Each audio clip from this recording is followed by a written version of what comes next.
Hi, Daphna. My name is Ellen, and I'll be correcting these essays for you. It's great to see that you have submitted an essay correction set for us, so I'm really looking forward to it. Let's take a look and see what you did here.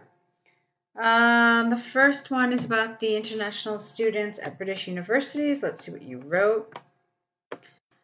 This, okay, we usually call them bar charts. So it's a line graph, but this is a bar chart, or we say we refer to pie charts.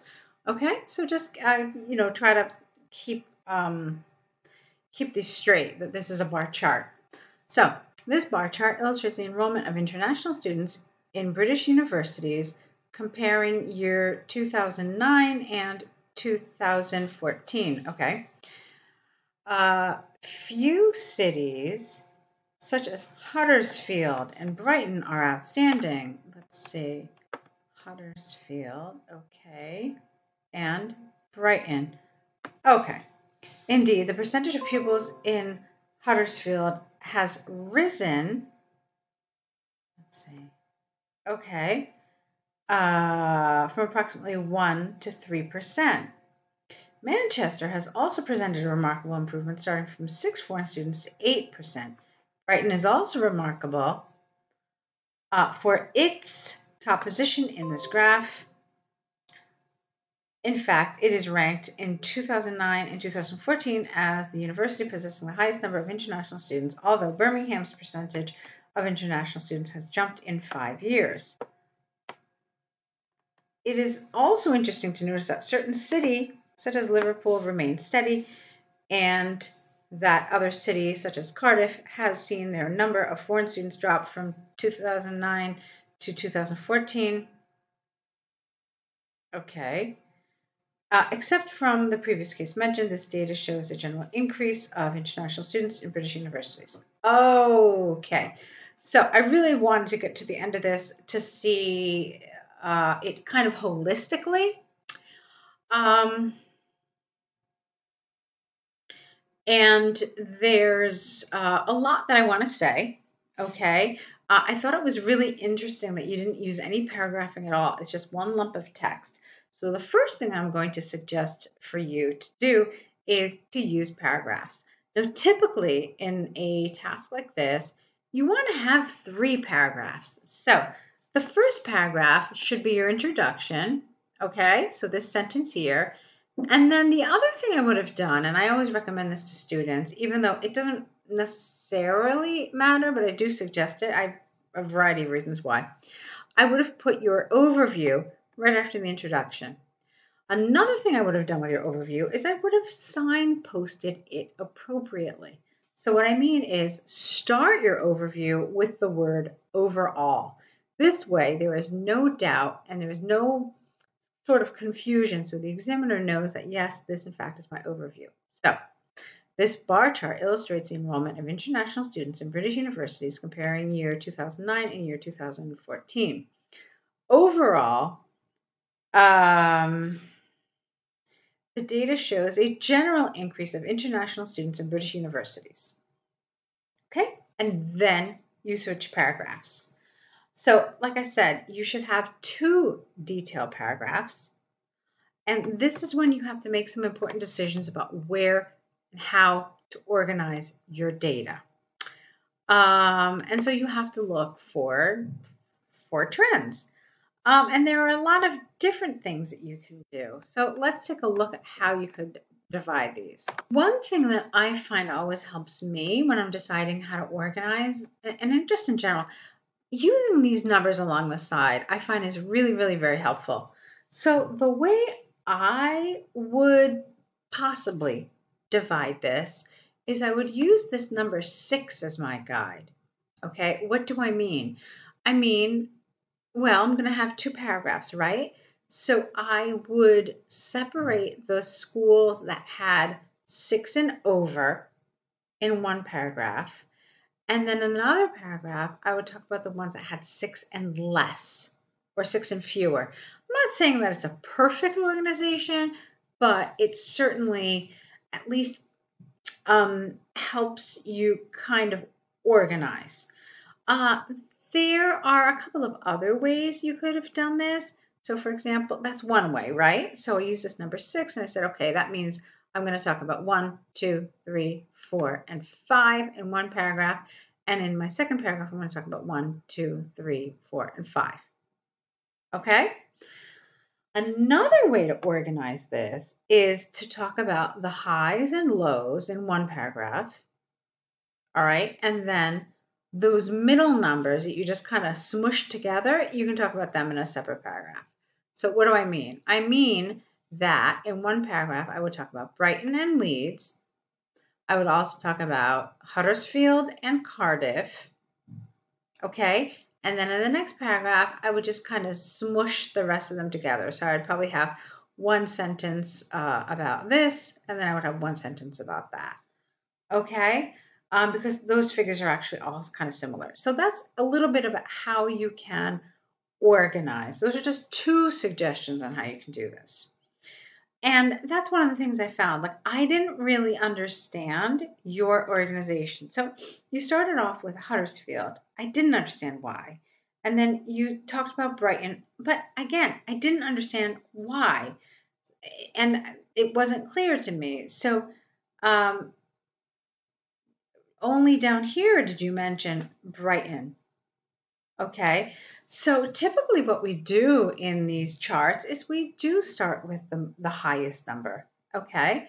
So, I mean, I would have definitely had a sentence that Brighton had in 2009 the highest percentage of international students at 12%. 5 years later, this figure increased an additional percent point or an additional percent. It's fine. Okay, and then that's it. But I mean, you definitely want to say that's the highest number, and then you want to talk about what those figures are. So right, I didn't understand this organization at all. I mean, I would not have started with Huddersfield. Yes, I would have started with Brighton, but I would have certainly not put them together. Okay. And then I didn't really understand Manchester. So there seemed to be, for me, no strategy here in terms of how you organize this. There was also grammatical mistakes. More so unnatural language. Look, this as university, where was it? There was something, where was it? Has jumped in 5 years. No, this is all in the past, so you should not have used has jumped. It jumped. Okay. And then when you got down here, so when you went to Brighton, so the bigger part of the essay, there's no data. No data. So the only data we have here is this 1 to 3%, and then we have 6 to 8. But then that's it. You have no other figures here, and that's really problematic because how many figures do you actually have in this chart? 1, 2, 3, 4, 5, 6, 7, 8, 9, 10. You have 20 pieces of data, and yet you've only given us 4. So it's really not enough. Okay. But for me, I think the thing that's most important is that the areas of task achievement and coherence and cohesion are the ones that are problematic. There wasn't a logical progression. There didn't seem to be any sort of clear strategy on how to approach this. And so your task achievement struggled, or it suffered rather. Another reason why it suffered is because you didn't have enough data. Okay, so that should give you a lot of information on what you need to do with these task ones. Let's take a look now at your, okay, let's take a look at your task 2. Okay. International marketing has become more and more present recently thanks to the development of society and technologies. This topic has led to serious discussions about the purpose of today's marketing. This essay will discuss the advantages and inconveniences of international marketing, and will end up with my personal opinion. Okay. I always advise people not to tell us that you're going to tell us your opinion. Just tell us what that opinion is. Okay.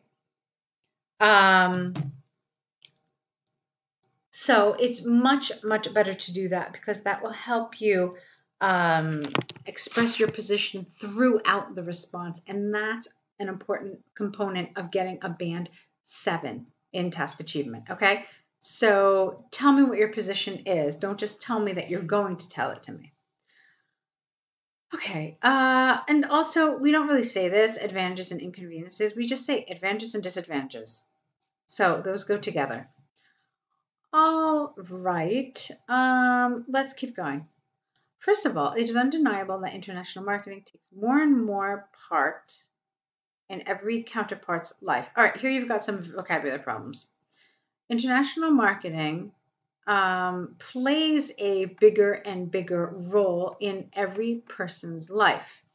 Indeed, consumers are getting used to providing the personal data to corporations such as Zara, which use it to target their consumers in their marketing campaign.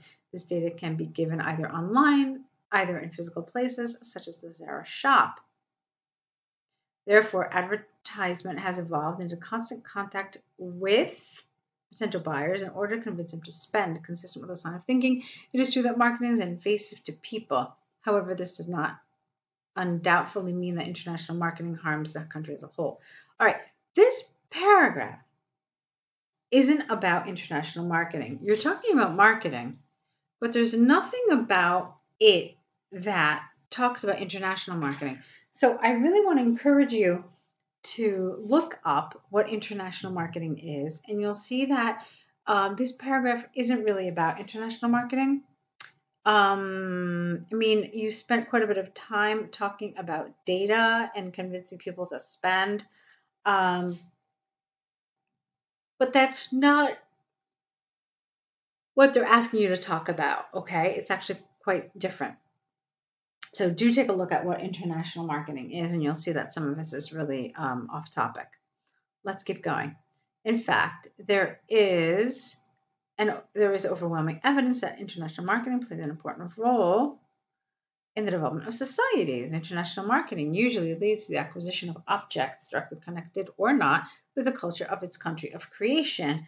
As a result, there it is, countries gain in both cases knowledge thanks to this worldwide communication. For instance, studies show that international campaigns have allowed Korean local artists to be famous in countries they would have never imagined without the of, such as Belgium or Switzerland.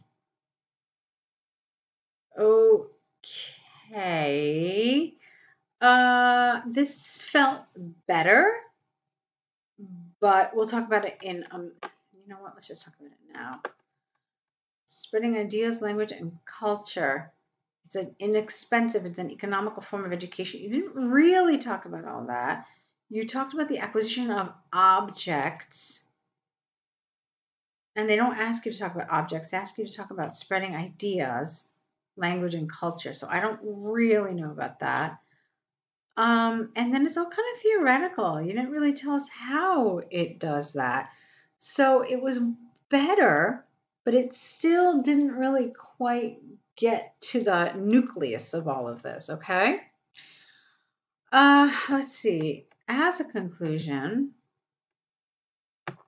I personally advocate in favor of international marketing. I strongly believe that this tool is necessary in today's ultra-connected society, even though it should be limited by state laws. Okay.